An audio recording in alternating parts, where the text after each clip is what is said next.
Can you see my screen? That's what I have to do. Yeah. Are you seeing the Exodus? Or are you seeing my Facebook? I see that. Okay. Maybe hide that book. Maybe. All right. We are working on sharing everything right now.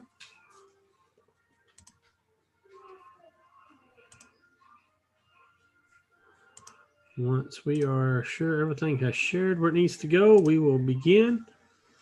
As I said, we are in Exodus 15 tonight. Exodus 15 is where we're going to start. That's where we got to a few weeks ago. I know last Wednesday night we took the week off to catch up and to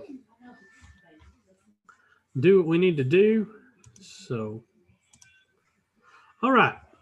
So as I was saying, we are in Exodus 15 tonight. We are on the other side of the Red Sea. You know, we got to Exodus 14 and we finished that with Moses and the Israelites on the other side of the Red Sea. And we are on the other side here in Exodus 15 where Moses and the Israelites have gotten through the Red Sea, have come out on the other side. And now they are celebrating and enjoying what God has done for them. And so we get to Exodus 15, and Exodus 15 is an interesting chapter in that it is, at least first 18 verses, is the first psalm or song really that we see from the Israelites and even in the Bible itself. We've had a few I think there are a few things earlier that was almost like a psalm, but this is one of the few psalms or songs that are actually presented in the Bible that is given. And this song is written with one purpose, and that one purpose is to praise God and to give glory and honor to God. So let's begin by looking at these verses and seeing what we can learn about it. Notice verse 1 says, "Then Moses and the people of Israel sang this song to the Lord, saying, I will sing to the Lord, for he has triumphed gloriously. The horse and his rider he has thrown into the sea." Now, I want to stop right there for a second and show you this. We're going to break this psalm apart into its individual pieces. You notice it begins with this Moses and the people. This is Moses and the people. Some people think this idea of the people here may be the men of Israel, because we're going to see later in Miriam's reaction that she and the women have a part as well. And so some people think that this first song is a song sung by Moses and the men, and then the second part is by Miriam and the women. And so they begin this song, and either way, they begin to sing this song on the other side of the Jordan. Matter of fact, we sometimes sing hymns that talk about the Song of Moses. And most people claim that say this is the song that is referred to in those songs, the Song of Moses, of what he did and what God has done. And so in verse 1, we see basically the introduction of song. This is that the Lord is highly exalted because he has hurled the horses and the rider into the sea.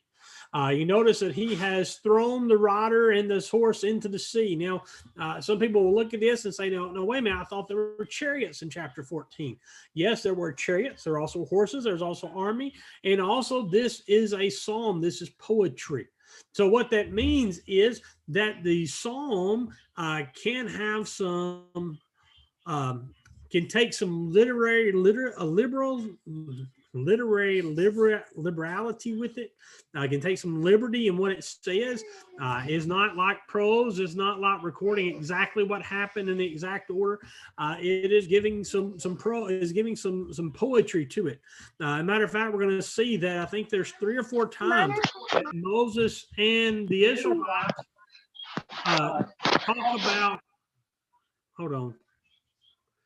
They talk about.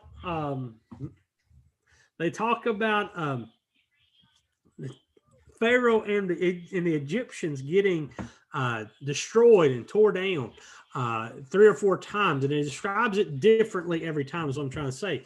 But you're going to notice the thrust of this chapter is that God is the one in control. God is the one who acted. Because notice here that the horse and his rider he has thrown into the sea. And again, you go back to the story. It's not that God forced them into the sea, but they followed the Israelites. We're going to see that a little later. But here's the idea: God led them into the sea, and God led Pharaoh and his army and goaded them into the sea to go after these Israelites.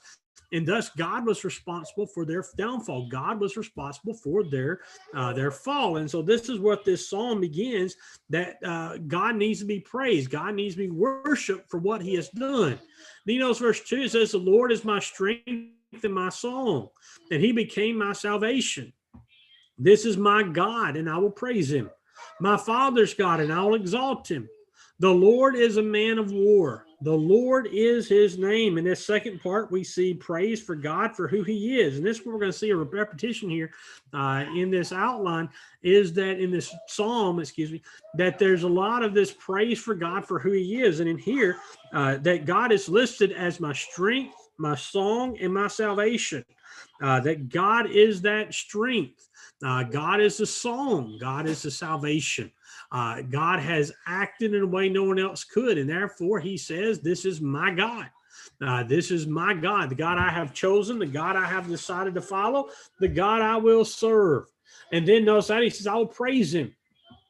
I will praise my God. And then now he says, my God. This is not a new God, is what he's saying. He says, but this is the God of my fathers. My father's God, and I will exalt him. I will lift him up because he has lifted himself up. He has shown himself better than any other God. And then you notice he says the Lord is a man of war.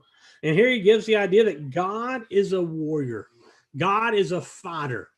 God is one who's not going to just sit back and take things, but God is going to take action. God is going to take a part and do what's needed in this encounter. Then we go to verse 4. Pharaoh's chariots and his host he cast into the sea, and his chosen officers were sunk in the Red Sea. The floods covered them. They went down into the depths like a stone. So here again, we see praise for God, not for who he is, but what he has done, for what he has accomplished. And so God here is praised, and that he has hurled. Again, notice that he has hurled Pharaoh and his hosts into the sea. And again, we see this description of his chariots, his hosts. Now, the word host is not a word that we use as much anymore, but that is a description of his army. His army, he has cast into the sea. Remember earlier, he said he threw them into the sea. Now he's cast them into the sea. And not only that, he says that he has taken his chosen officers, his high-ranking officials, and God has sunk them. The idea of God has sunk them is about like dropping a stone into water, a stone that goes straight down. And this is what God has done. He has dropped Pharaoh and his people. And again, that's what we see in verse 5, that the floods have covered them. The waters have went over them, have engulfed them. And then they sank like a stone. They sank down below. And so this is the idea that God is this man of war that has fought his enemies, and he has completely and wholly destroyed and devastated his army. Verse 6 continues this idea of going back to who God is. Praise for God for who he is. Verse 6 and 7, your right hand, O Lord, glorious in power. Your right hand, O Lord, shatters the enemies. In the greatness of your majesty, you overthrow your adversaries. You send out your fury. It consumes them like stubble. And so here we see again, God is praised for who he is, that he has this he's majestic in power. He's glorious in this translation. Other translations say he's majestic. He is wonderful. His power is unmatched. His power is unlike any other. And then again, he says, your right hand, O Lord, the right hand he works with, and that right hand shatters his enemies. Not only defeats them, it crushes them, it destroys them. And then he says, in the greatness of your majesty, you overthrow your enemy, your adversaries. The idea here is that God is so great, so wonderful, that God just obliterates anybody who stands in front of him. He destroys and wipes out anybody who tries to slow him down or stop him. And then he says, you send out your fury. You send out your army. That fury is another idea of your army. You send out your works ahead of you, and it consumed them like stubble. Now, stubble was a part of the wheat that they would do. In the wheat process, you would take the heads of wheat, and they'd have a hard shell, and they'd have a little bit of stalk on it, and you would put them in the grinding stone, and you would run the stone over them, and as the stone run over them, it would crush all the grain. Well, after they got through with that, you'd take a winnowing fork, almost like a pitchfork, and you would take that fork underneath that grain, and you would throw it up in the air when the wind was blowing. You'd have these passages built, these houses built that would have an air shaft that would blow the chaff out. And this was the chaff. The crushed part that was a little real light, real loose was the chaff. You would throw it up, and the grain would fall down to the ground, and the chaff would get blown away. Now, along with this grain that would fall down, you also had the stubble. This was the thicker parts of the stalk. And what you'd have to do after you got the chaff out, you'd have to pick out the stubble. And what they would do is they would take this stubble and they would bind it up together, and they would throw it in a fire. They would burn it. And so this is what Moses is saying, that God, you send out your fury. You have destroyed these people like the waste from wheat, is what he's basically saying. These people were nothing before you. They were nothing in your power, that could withstand your power. And therefore you are to be praised. And then we go to verse 8. And verse 8 again praises God for what he's done. At the blast of your nostrils, the waters piled up. The flood stood up in a heap, congealed in the heart of the sea. The enemy said, I will pursue, I will overtake, I will divide the spoil. My desire shall have its fill of them. I will draw my sword, my hand shall destroy them. You blew with your wind, the sea covered them. They sank like lead in the mighty waters. Notice this praise for what God has done, and that he has used the water and the wind, to save his people and to destroy Pharaohs. You've used the same forces to save your people, but also to destroy Pharaoh's people. Notice again, with the blast of your nostrils, the waters piled up. And that wind blew and caused that water to roll back. And notice how he describes this. This water rolled back, and it stood in heaps. It stood in a wall, basically, in that last part of verse 8. Then the deeps congealed. The idea of congeal here is, we talk about like Jell-O. That it was almost like a firm wall on each side. And notice that Moses said in the heart of the sea, where this wouldn't typically happen, and couldn't happen naturally. God did it. And God caused these walls to form on the side of the Egyptians or the Israelites. And then the Egyptians see this in verse 9, and they see what God has done, but they think only of themselves. Notice the "I" here. I will pursue. I will overtake. I will divide my spoil. My desire shall have its fill of them. I will draw my sword. My hand shall destroy them. Notice they are focused on themselves. They see this work of God. They see the waters roll back.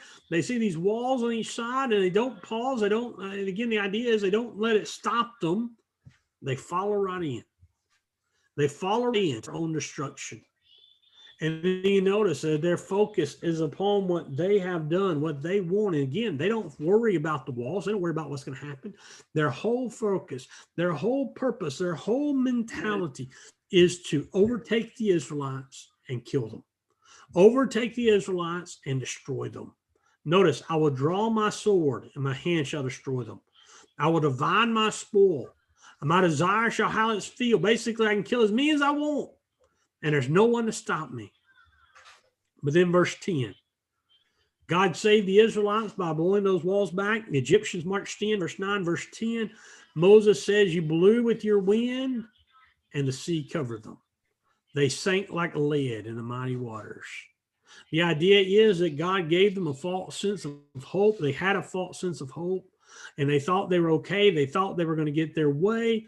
But instead, they got down in the midst of it, and they realized that God was greater. God was more powerful. God was stronger than they realized. And God crashed the water upon them. And when he crashed that water upon them, notice again, they sank like lead in the mighty waters. They sank like a lead. they sank again earlier like a stone. That God just completely destroyed and completely annihilated these people. And then we get to verse 11. Who is like you, O Lord, among the gods? Who is like you, majestic in holiness, awesome in glorious deeds, doing wonders? Now, notice again, this is again praise for God for who he is. Where Moses asked, who's like you, God? What other God is like you? What other God that has ever existed is like you? You're greater than all the other gods. Notice, who is like you, majestic in holiness? You know, it's a very interesting idea, and I was read something today that talked about this. It said, hear this description of God, majestic in holiness. That the word holy, of being pure, of being consecrated, of being spotless, is a word that is used only of the true God. No other pagan god that we have ever recorded in all the pagan religions and all the pagan ideas was ever described as holy. Matter of fact, if you look at a lot of the other pagan gods, they weren't holy. They were faulty. They were problematic. They were people like us. If you look at them, you go back and look at the Greek gods. Those Greek gods, that Greek pantheon, those various gods, those gods were gods who acted more like humans than gods. They acted like humans with great power. And here Moses says, who is like you? What other God is there like you that is majestic in holiness? And then awesome and glorious deeds. No other God can do what you did. No other God can perform the works that you've done. No other God can accomplish what you have. No other God can do the wonders, do the majesty of you. So God is the great God because there is no other God like him.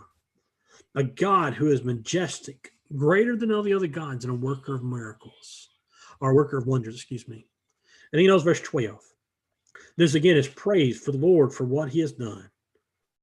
Verse 12, you stretched out your right hand and the earth swallowed them. Again, God used the forces of his nature, the forces that he controls. And he says, you stretched out your right hand, the water swallowed them, the earth swallowed them again. Some people say, no, wait a minute, the earth swallowed them. This is the sea, yes, but the sea is part of the earth. The sea, the water is a part of what the earth is. So this idea, this poetic license that God and Moses has here fits this idea that the earth swallowed them, not the literal earth, not literal dirt, but the water. And some have argued that even the literal earth could have, because when you think about it, when you have a flood that rushes through, what happens to all the dirt and all the land that's underneath those places would have floodwaters rush through? Well, it stirs it up. And it causes those water, that mud to get stirred up, and that dirt to start falling over. That would have been the very same thing that happened here. No matter how wide this gap was that they're there, when these waters returned, it would have stirred up the sand and the dirt in the bottom of the sea. And therefore, again, earth swallowed them. And so this is the praise to God. Now, I should have mentioned this earlier. This psalm, or is actually the song, is divided into two parts. The first 12 verses is the first part, or the first stanza, if you will, first line. God for who he is and what God has done. Again, those 2 points, what God has done, or who God is, what God has done. Who God is, what he's done. And so that's been the repetition. In verses 13 through verse 18 is the second stanza. The second stanza changes this focus away from God and what he's done, but the focus on the results of what the Lord has done.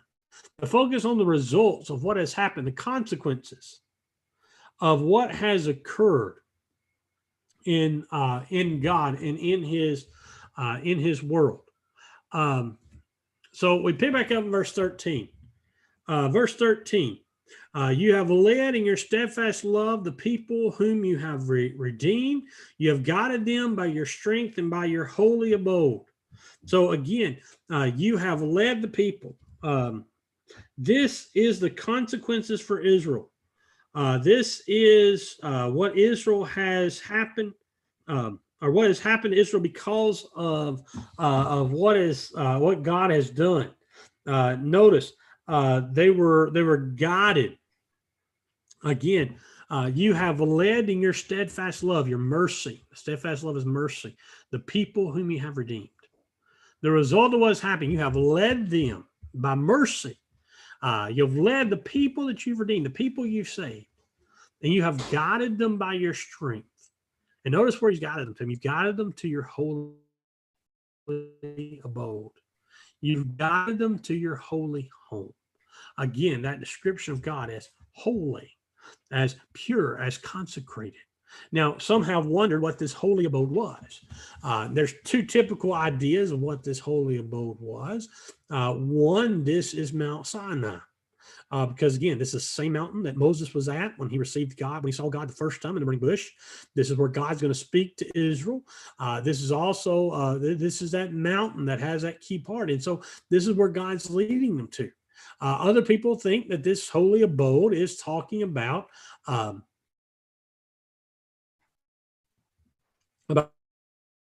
Canaan.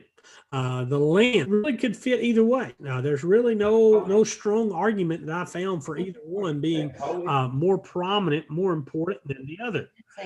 So this is what we see. Excuse me. And so this is what we see in this description. We see that God has he's shown this love and guide them to his own. Now, one other thing to notice about this section, and I apologize, I missed this a minute ago. This section uses past tense.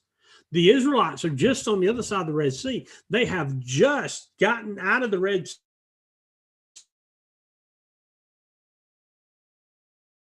And on the banks of the Red Sea, they've not even have. This is going to use tense words to talk about something God's going to do in the future. Now, what this is typically considered or said to be what the prophets would use is a term called prophetic perfect, meaning it's a future verb that is a prophecy that is already fulfilled. It is a prophecy that is already assumed to have been fulfilled. When God says he's going to do something, it's going to happen. And so the prophets write this way sometimes. They'll talk about a future event, but they'll talk about it in the past tense. And that's sort of confusing to us sometimes. But that's what God does here. Or Moses does. He writes in the past tense, describing what God is about to do. God hasn't done it yet, but yet is spoke of in the past tense. And so here he is speaking of God taking the Israelites into their holy abode, into his holy abode. Now, you're going to see this in this last part. There are going to be a few different references to his holy abode, his holy habitation, his holy home. And we're going to see that those repeated in the same arguments given. This is either going to be Sinai. There's some places I think this may be Sinai, and other places that he's going to refer to as Canaan in this way. But we'll see that as we get through. The next part is, as we talked about, the next verses is verse 14 to 16. And this is the consequences for the nation. What does God causing the Red Sea to fall upon Egypt? What does it mean for the rest of the nations? Notice verse 14. The peoples have heard. They tremble. Pangs have seized the inhabitants of Philistia. Now the chiefs of Edom dismayed. Now are the chiefs of Edom dismayed. Trembling seizes the leaders of Moab. All the inheritance of Canaan have melted away. Terror and dread fall upon them because of the greatness of your arm. They are still as stone. Till your people, O Lord, pass by. Till the people pass by whom you have purchased. Again, notice. He goes back to verse 14. The peoples have heard. Now that's a strange word to us being, or anyway, but peoples is a reference to nations, to other tribes. Notice the peoples have heard, they tremble, and they have pangs that have seized them. The idea of pain is sort of like a childbearing pain. That childbearing, that pain that comes in that process that seizes you. And that's the idea here. But notice the list it gives. It lists the inhabitants of Philistia. It lists the chiefs of Edom, the leaders of Moab, and the inheritance of Canaan, or inhabitants of Canaan. Now, what this is that Canaan is the land that they're going to. But Philistia is in the south, in the southern part of that. Edom and Moab are on the east and southeast part of Canaan. So it's not just the Canaanites who hear about this and are afraid, but it's all the people around them, all the people where the Israelites are headed back to. And as these people have heard and they are dismayed, they are afraid, they are trembling. They have melted away because God's people are coming. This God who destroyed the nation of Israel, Egypt, the greatest nation of their area, the greatest nation of their time, and God has brought it to its knees. And now these people are marching toward them. And again, notice terror and dread fall upon them because of the greatness of your arm. They are still as stone. They're so afraid they can't move. They don't want to respond. They don't want to react until you pass by. Until your people have passed by and went through their land, they're not going to rest until God has went through their land and God has passed them by. Now, they don't really know where God's going. Now, they don't know where the Israelites are headed, apparently, from this. But we know. We know they're coming for Canaan. And a matter of fact, we see the truth of this even 40 years after this reference, because during the time of Joshua, you remember in Joshua chapter 2, when Joshua goes to prepare to capture Jericho, and he sends those two spies into that city, and those two spies stay at Rahab's house. Remember what Rahab says? Rahab says, we have heard of what happened in Egypt, and we know you're coming for our land, and we're afraid. We tremble. 40 years after this happens, and the people are still afraid. They're still worried because they know God is with his people. And so the consequences for the nations is that they're trembling because they're afraid that when God comes upon them and God fights them, God's going to destroy them just like he did Egypt. He's going to destroy their lands just like he did the lands of the Egyptians. And they're going to fall the same way. And then finally, verse 17 and 18. Verse 18 is the end of this psalm, the conclusion. But verse 17 is, again, the consequences for Israel.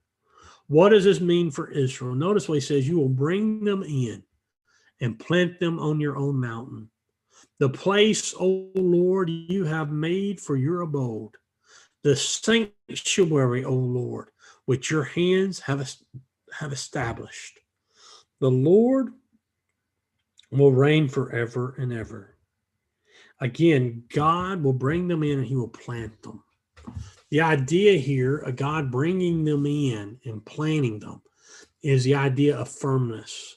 That when God plants them where he wants them to be, no one's going to take it away from them. No one's going to come in there and by force remove God's people. Moses says the people know this, that when you bring them, your people in, when you decide where your people are going and you bring them to where you've brought them to, they're going to be there. No one's going to make them move. No one's going to force them out. Again, notice on your mountain, the which you have made your abode, the place you've made. And this, again, is clearly Canaan, the land of Canaan, and possibly a reference to Jerusalem that God's going to eventually do. Now, it's going to be 430 to 450 years, maybe close to 500 years before Israel takes the land of God, before it takes Jerusalem, makes the temple there.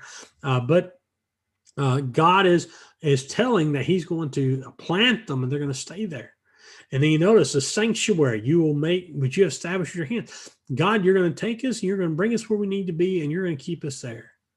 And then Moses ends this song in a conclusion where it says that let God be praised forever. The Lord will reign forever and ever. The Lord will reign. God will be in control forever and ever. Now, again, the term forever and ever in the Old Testament does not mean like we take it to mean all the time. It doesn't mean forever as in eternity, but it can also mean for a very long time. And so that's sort of be the idea here that may God reign for as long as Israel is in the land. As long as Israel is there, God's going to keep them there. God's going to keep them there forever. But that forever is going to be based upon their obedience. But no matter how long they stay in that land, that's what I'm getting to, that God will reign. God will be the God forever and ever. God will be there for eternity. And this ends the song of Moses. Then after the song of Moses, we see the reaction of Miriam. For when the horses of Pharaoh with his chariots and his horsemen went into the sea, the Lord brought back the waters of the sea upon them. But the people of Israel walked then on the dry ground in the midst of the sea. Then Miriam, the prophetess and the sister of Aaron, took a tambourine in her hand, and all the women went out with her, or after her, with tambourines and dancing. And Miriam sang to them, "Sing to the Lord, for he has triumphed gloriously. The horse and his rider he has thrown into the sea." Now, verse 19, is a recap of what has happened, a recap of what's happened in the last chapter to bring us back into the narrative, bring us back into looking at the story. Again, the horses of chariots, or the horses of Pharaoh, his chariots, his horsemen, they went into the sea. God brought the water back upon them, but God brought Israel out. And then we see this idea of Miriam. Now, this is very interesting to us because Miriam, we're going to see later, has a part in Israel's leadership, apparently. Not a major part, but Miriam is there. We're going to see some times where Miriam and Aaron are going to stand up to Moses. Matter of fact, there's one time where Miriam and Aaron call out Moses, saying that he's acting like he's God's number one head honcho, and that honor deserves to go around. We'll get to this chapter later, but if you remember this is where Miriam gets struck with leprosy, and she has to be outside the camp for so many days, for I think a week. And the reason for that is God said, I can't strike Aaron because he's the high priest, but I can strike Miriam. So Miriam has his role in this story. Now, again, remember, this is Miriam who watched Moses on the side of the river. When she watched him see who would get him, and she saw Pharaoh's daughter take him from the water, she's the one who said, "Hey, do you need a wet nurse for him? I've got the perfect one." And now she's described as his prophetess. Now, it's interesting that she called the sister of Aaron, not the sister of Moses. There may be significance here. It may not be. I don't think there is. I think this is just the idea of telling us who she is. And so we get this idea. And again, the other thing about it, she's a prophetess. Prophetesses are mentioned in the Bible. There are a couple. There's Huldah, there is Deborah, and there's one more mentioned in Nehemiah. But they're not very often used. Prophets are more used. But what these are, again, is a prophet is someone who's a spokesman for someone else. And apparently, we would assume here that God spoke some through Miriam. Now, exactly what he spoke and what he did, we don't have any record of that, but there is this idea that Miriam was a prophet.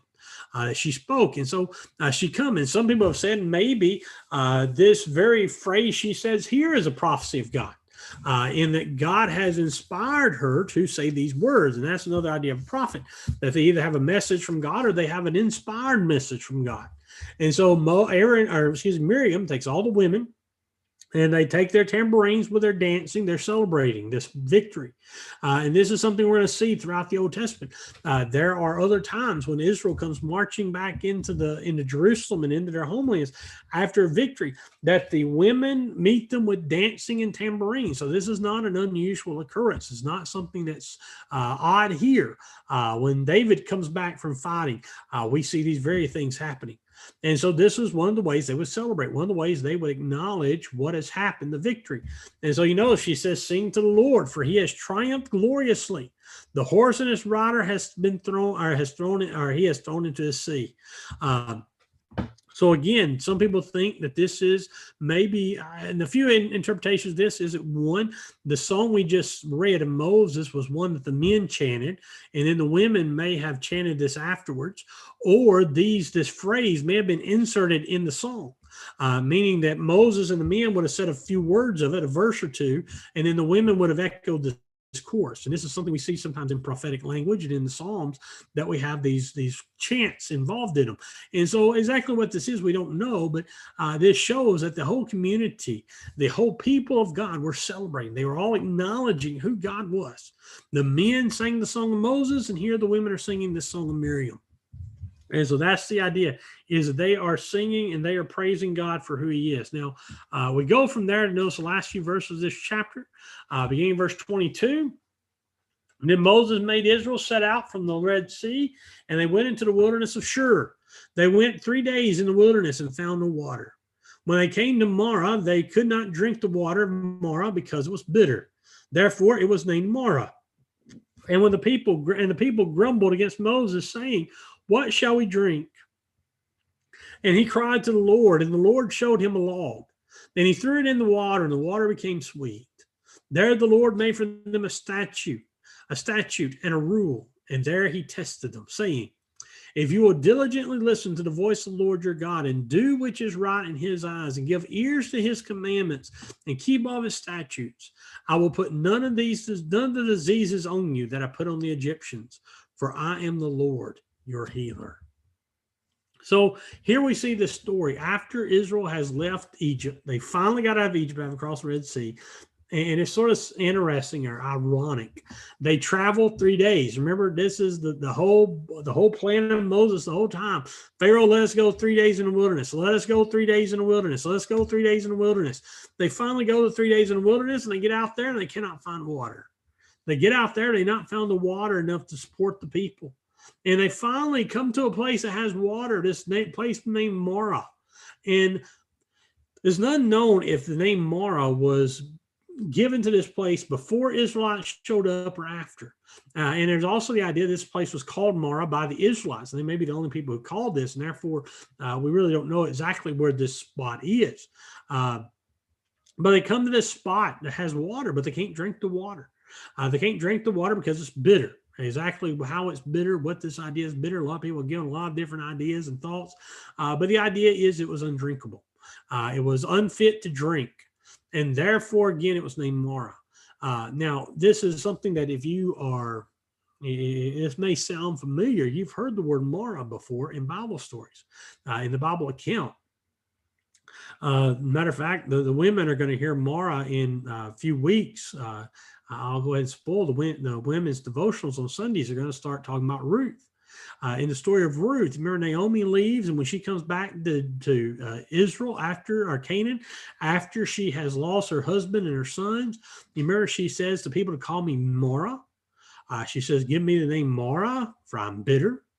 That's what this word is, Marah, bitter. So again, this seems to be the idea of the name that the Israelites gave it. The water's bitter. They're not able to drink it, and so the people grumble. People are upset to Moses. They complain. And we're going to see this. You know the Israelites, and you know this story as well as I do. The Israelites, this is just the first of many times they murmur and complain. They gripe to Moses. It's not the first time. Remember, they already did it on the other side of the Red Sea. When they got the Red Sea, Moses, you brought us out here to die. Now they come to Moses. Moses, what shall we drink? Moses, what are we going to do? And then God takes action. Moses cries to God. And God tells Moses, go to this certain log, go to a certain tree, cut it down, and throw it into the water. If you take this certain tree, the certain branch, and throw it into the water will become sweet. And Moses does it. Now, again, some people have debated if this was a natural occurrence or supernatural. It doesn't matter. It doesn't matter if this was a log that had some kind of properties that would help the water, or maybe it absorbs the bacteria or whatever was in the water that was making it bitter, or whether this was a supernatural event. The idea is that God commanded Moses to do something, and Moses did it. And he commanded him to do something that wasn't normal. I mean, if you've got bad water, which one of us is going to cut a stick and throw it in that water? No, it's better now. That doesn't make sense to us. But God told Moses, do what I told you to do. Do what I command you. And there he knows, he says, he's there. He made a statute for them, a rule. He made a covenant with them, a commandment. And he tested them. He tested the Israelites, whether or not they would obey him, whether or not they would follow him, whether or not they would accept his guidance. Then he knows verse 26, saying, if you will diligently listen to the voice of the Lord your God, and do that which is right in his eyes, and give ear to his commandments, and keep all of his statutes, I will put none of these diseases on you that I put on the Egyptians, for I am the Lord your healer. There's an if-then clause here. If you do this, then I will do that. If you will listen and you will obey me, if you will serve me, then I will bless you. I will bless you. How will God bless them? I'll put none of the diseases on you. Now, some people have tried to make a lot of this diseases. This is not a promise they would never be sick. Not a promise they wouldn't have various illnesses and sicknesses that would have occurred. No, what this is, I think the key part of here is where he says, you will have none of the diseases that I put on the Egyptians. God says, I'm not going to send the plagues to you. I'm not going to send these plagues on you. I'm not going to do to you what I did to Egypt to get Egypt to realize who I was. I won't do that if you'll obey me, if you'll follow me. And he knows, he says, for I am the Lord. I am Yahweh. Then you notice the last part, your healer. I'm the one who heals you, who take care of you. Then you notice verse 27, and they came to Elam, where there were 12 springs of water and 70 palm trees, and they encamped there by the water. God takes them to Marah, has bitter water. They cry out to God. God gives them a solution. God tests them if they would obey him and follow him. Then he takes them to Elam, another town, another settlement just right down the road. And there they have water and springs and palm trees and date trees. The idea that palm tree could also be a date tree. So they got food and water now. And there they camped by the water. They refilled everything. They were getting ready. They were refurnished, and they were refueled, and they were ready to go. God is taking care of Israel. If, and here's a big if they would follow him. And the thing about it, the interesting thing about God is that even in this story, in this account, God is merciful, because God could have stopped caring for Israel. God could have stood protecting them when they first disobeyed him, but he doesn't. He takes care of them. He looks after them. He makes sure their needs are met no matter what. That's the beautiful thing about Exodus 15, that acknowledgement of who God is. The Israelites have come out of the Red Sea. They've come on the other side. And they say, God, there's no one else like you. God, there's no one else like you, and therefore you deserve praise. It's because of you we've been redeemed. It's because of you we have this land we're going to. It's because of you we have salvation.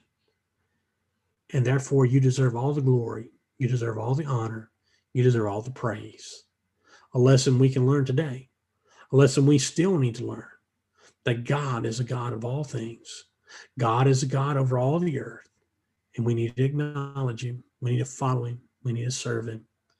And that commandment is still true. May not be exactly as he told him here, but it's still true. That if we will obey him, if we will see him, if we'll listen to him, we'll obey his voice, then he'll bless us.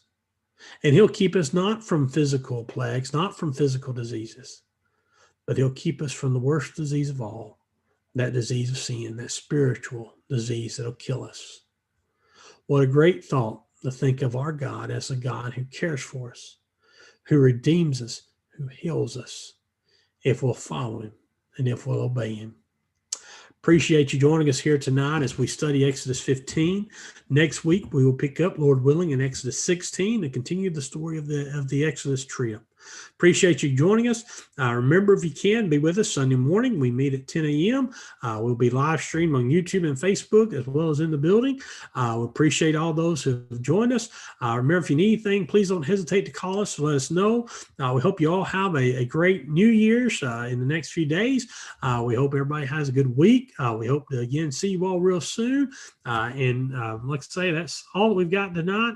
Again, we look forward to seeing you again. I'd be cliche, but we look forward to seeing you next year if we don't see you before then. But until then, we hope that God blesses you and that you have a good night and good rest of the week.